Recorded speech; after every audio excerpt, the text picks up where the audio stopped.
Morning, everybody. It's time for the Unit 3 review. This will serve as your final.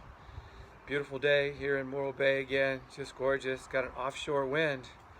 Kind of windy means a steep pressure gradient, right? Anyways, the ocean behind me, just gorgeous. So let's do this. Unit 3 exam. Remember to type everything. Be sure you type out your vocabulary words. Be sure on the study guide you type the questions and the answers, and be sure you type both essay questions. And we'll go through all of the study guide and essay questions right now. So here we go. What direction do mid-latitude cyclones move across North America? They tend to move across North America from west to east because that's where the westerly winds are, and the polar jet stream also blows from west to east. Define a hurricane by wind speeds. A hurricane by wind speeds. Hurricane is also called a typhoon or a tropical cyclone. The winds will be greater than 74 miles an hour. Know the characteristics of an occluded front, a cold front, and a warm front. Okay, let's start with the cold front first. A cold front occurs when two air masses come together and one is colder than the other. When you have a cold front, the cold air is the aggressor and it actively moves upon the warm front. And as it approaches the warm front, the warm air is pushed up pretty steeply. So technically a cold front is just cold air replacing warm air, but often it can result in heavy precipitation with cumulonimbus development.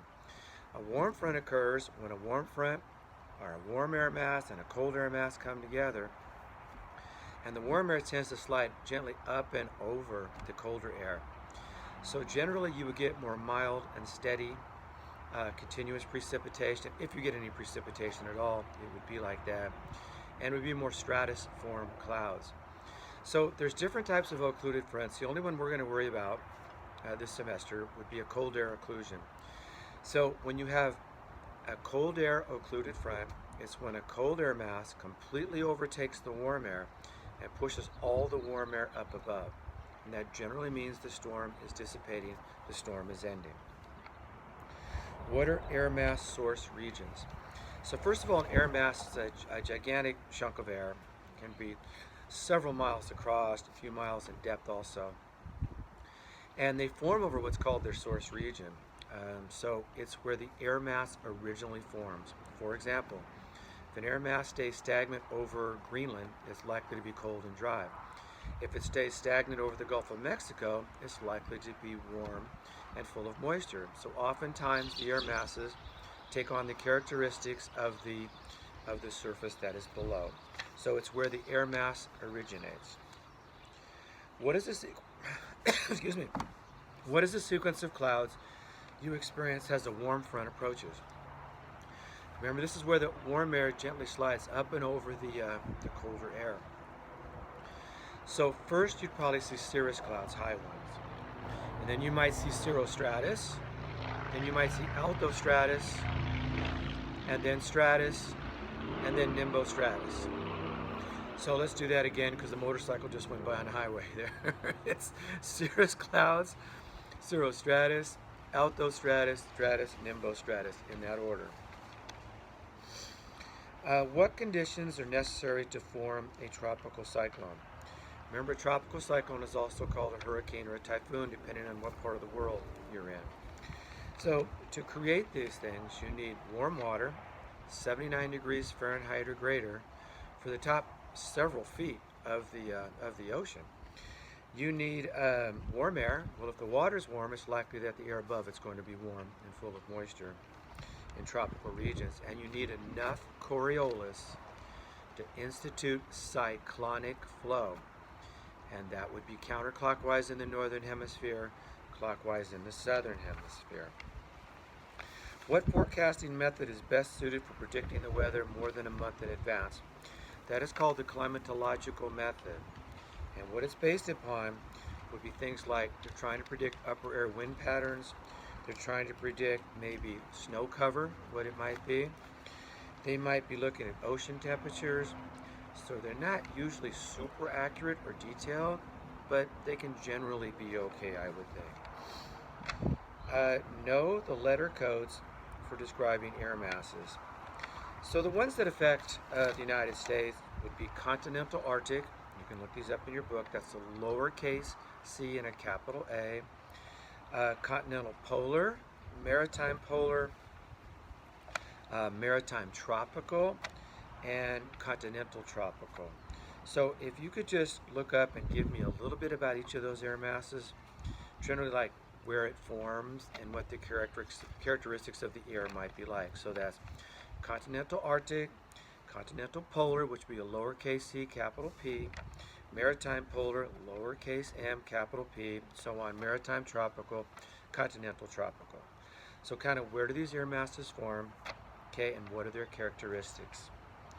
If an air mass is warmer than the surface over which it passes, is it stable or unstable? So that would be stable. If the air above is warm, right, and the air below is cold, cold air does not want to rise. It's heavier. So in that question also, let's see, what if it's colder than the surface over which it passes? So in that case, you'd have cold air aloft and warm air below, and warm air is lighter, wants to rise. That would be a case of the air being unstable at that point. So if the air mass is warmer than the surface over which it passes, stable. If it's colder than the surface over which it passes, it's unstable. What time of the year do tornadoes occur most frequently? And we're going to talk about our country, the United States. So that would be January through September. The season starts earlier in the south, down along the Gulf of Mexico. Later in the season when you get in the Great Lakes area further to the north. Where they're the most common in our country? Probably between the Rocky Mountains and the Appalachians, Tornado Alley. Florida can also get some pretty good tornadoes. What is a typhoon? A typhoon is a tropical cyclone, but it would be located more in the western Pacific. You hear about these things more like in the southern parts of Japan and the Philippines, typhoons. What occurs in the eye of a hurricane? That's where it's actually calm. Okay, so you have the hurricane, like in the northern hemisphere, is spinning counterclockwise. As it spins, the clouds are pushed out away from the center by centrifugal action, create an area of calm right in the middle of the hurricane, and it's called the eye. So the air is subsiding in the eye, and it's actually calm. Okay, no clouds probably in the eye. What time of the year are hurricanes most common in the northern hemisphere? So hurricane season for us is June 1 until November 1, and they tend to be smaller than mid-latitude cyclones. Understand the general characteristics of the astronomical theory of climate change. So this was developed by a Yugoslavian astronomer named Milankovic, and he tries to understand the timing of ice ages, right, over the last couple million years during the Pleistocene. And the Pleistocene is a time period, a geologic time period. So it's based on three general things, three cycles. He argued initially that there were changes in the shape of the Earth's orbit around the sun. He says that the Earth's orbit goes from an elliptical orbit to a bit more circular, not a circle, but a bit more circular over a 100,000 year period. He goes on to say that there's changes in the tilt of the Earth's axis over a 41,000 year period. Right now we talked about in Unit 1 how the Earth's axis is tilted 23.5 degrees away from a line that is drawn perpendicular to the plane of the ecliptic. Milankovic says it goes from about 22.5 to 24.5 back to 22.5 degrees away from the perpendicular, and that would be a 41,000 year cycle. He also said the north end of the Earth's axis makes a wobble, like a top slowing down, and that's a 26,000 year cycle. So if you put those cycles together in just the right fashion, it is possible to change the angle at which the sun's rays strike the Earth and therefore solar intensity. And Milankovic argued that might be enough to kick us into an ice age. So we've had probably 4 major ice ages over the last couple million years, right? And right now we're in an interglacial period at the moment. What are the two major variables of the Köppen climate system? The Köppen climate system depends on precipitation and temperature. Okay, precipitation and temperature are the two major variables. Of the major climate groups in the Köppen climate classification system, which one is not humid? Those would be the dry climates. They're deserts and they're steppes. Arid, semi-arid. In his classification, he calls them deserts and steppe climates. STEPPE. Okay, let's see here. So you would answer it's the dry climates. All right. Why are there so many deserts at around 30 degrees? If you look at the map in your book around page 412, it has the Köppen climate system. And in your book, the yellow and the tan colors, if I remember correctly, will be the drier climates. And a lot of those are near 30 degrees latitude. So the reason why there's so many there is that's in the subtropical high pressure belt. And if you remember, in a high pressure belt, the air is subsiding. As it subsides, it heats adiabatically, making precipitation less likely. Because the warmer the air gets, right, the more moisture it can hold. If you start with a set amount of moisture, and then you have the air subside, right, the moisture holding capacity of the air is going to increase. This is kind of complicated. If I had a bucket and it's full of water, and I'm in the upper atmosphere, and the bucket indicates the ability of the air to hold moisture. The water in the bucket is how much water vapor there is in the air. As the air subsides, it warms up and the bucket gets bigger because the air can hold more moisture. But the amount of water vapor in the bucket stays the same. Therefore, the bucket is less full as I bring it down towards the earth, and the relative humidity drops. So basically, why is it so dry? Like over a lot of Australia or North Africa, the Sahara Desert, is because the air is subsiding. And as it subsides, it heats adiabatically, which tends to dry out the air. That might be the best way for you to write that down. All right, I'm flipping it over for you, the next page. Even though subarctic and tundra climates generally have small precipitation totals, why are they still considered to be humid climates? Because the precipitation is still greater than the amount of melting and evaporation that's taking place. Precipitation is greater than evaporation. There's not a lot of evaporation when you get to these really, really cold areas, cold climates. Okay, so that's generally why precipitation is still greater than the fancy word is evapotranspiration. You can write down evaporation and I'm okay. Precipitation greater than evaporation. What factors increase the concentration of air pollution?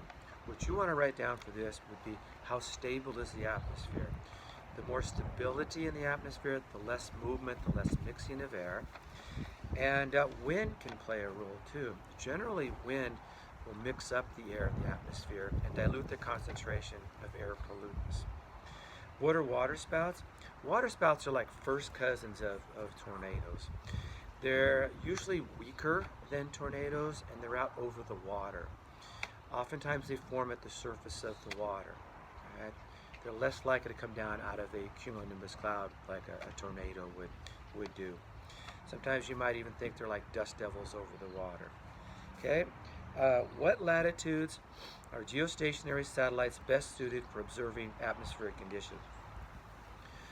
There are 5 geostationary satellites. The U.S. operates 2 of them. Okay?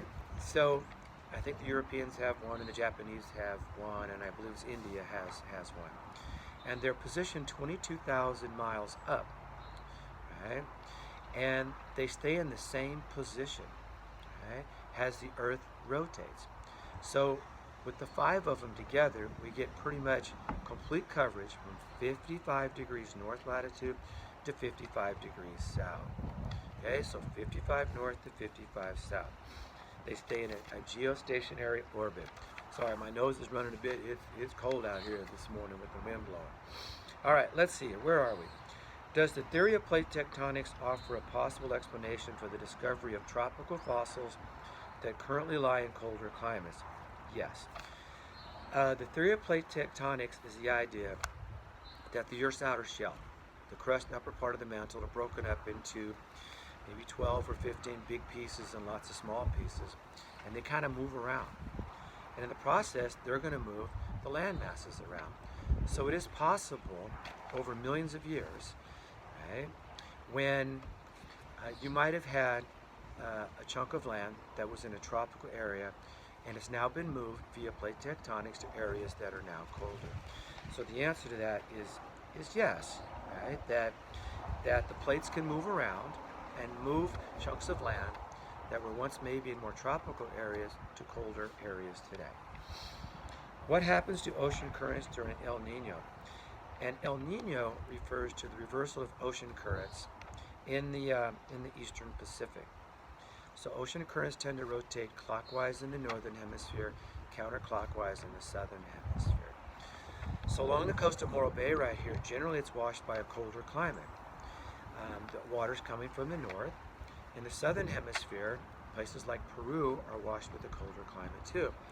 And these currents come together and then they move offshore.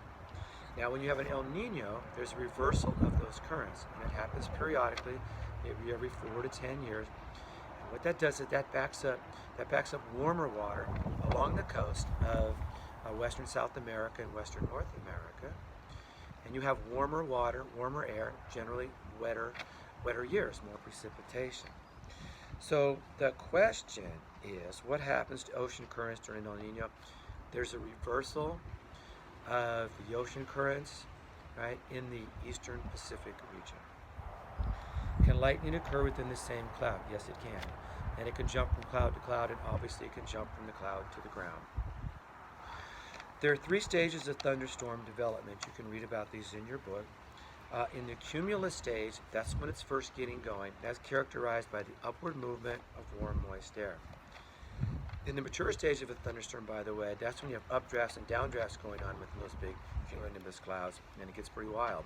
Heavy precipitation is possible.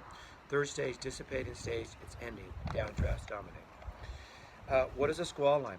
A squall line is a line of thunderstorms in advance of a cold front.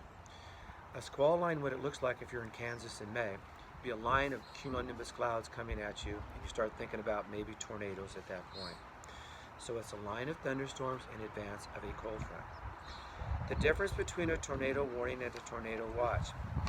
Tornado warnings are issued usually 1 to 7 hours in advance or so, and they're maybe about 40% accurate.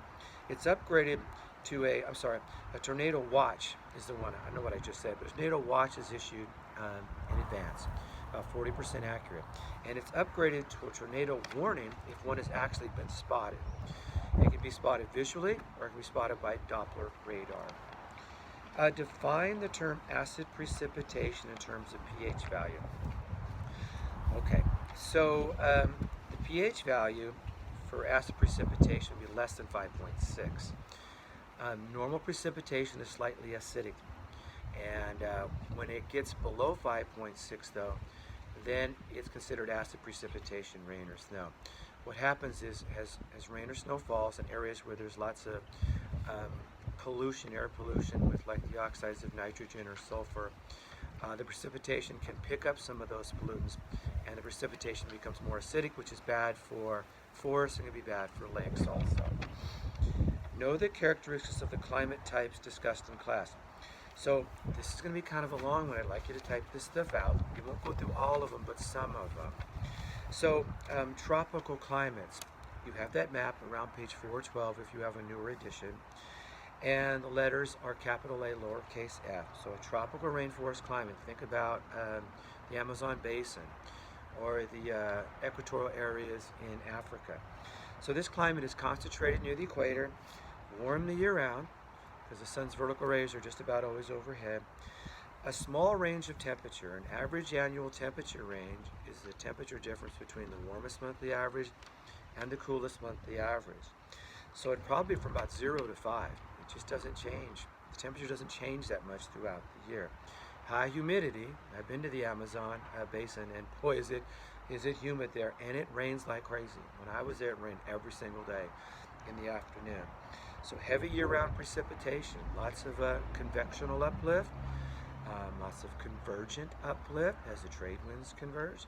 And if you're in the foothills of the Andes, say the eastern foothills, you can get orographic precipitation also. Another climate I'd like you to briefly write down the characteristics of would be the tropical savanna climate. On your map, capital A, lowercase w. Kind of borders the rainforest, warm the year round. AATR, average annual temperature range, only about 5 to 15 degrees.